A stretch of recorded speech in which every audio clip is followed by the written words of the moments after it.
quando dovevate venire. 2 settimane fa, se non ricordo male, al venerdì nevicava proprio. Dovrebbe nevicare a colore rosa acceso dopo la farmacia, quindi.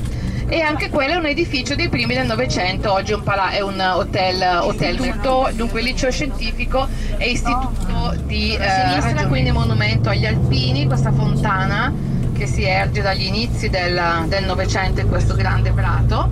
E qui andremo a destra, vedete l'edificio di cui vi dicevo, è qua di fronte adesso a noi, Palazzo Dolci, Hotel Mercure. E qui ci stiamo immettendo sul viale centrale di Bergamo Bassa. Guardate, qualcuno già riuscirà a scorgerci per ovvi motivi. I bergamaschi sono molto legati, sapete, al loro papa, che nasce sotto il monte, una mezz'oretta di auto da qui.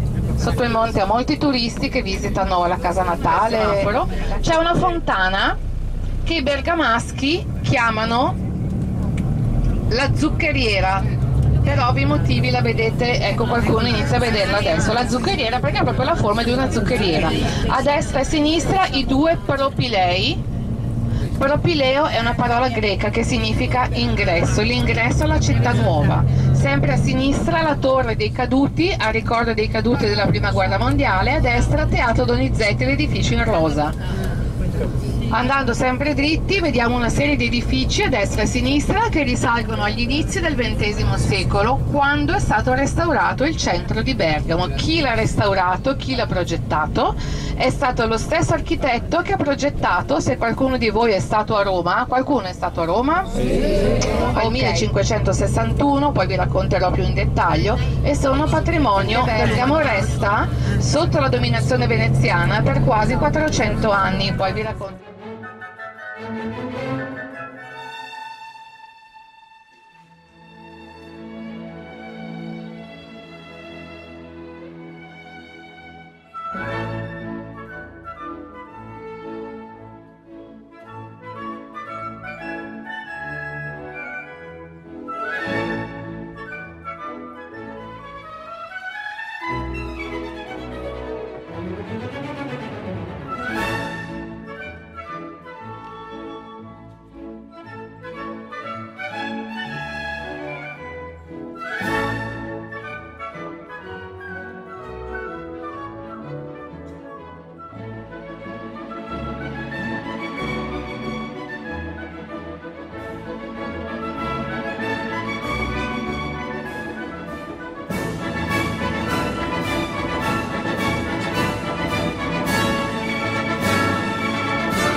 Ciao!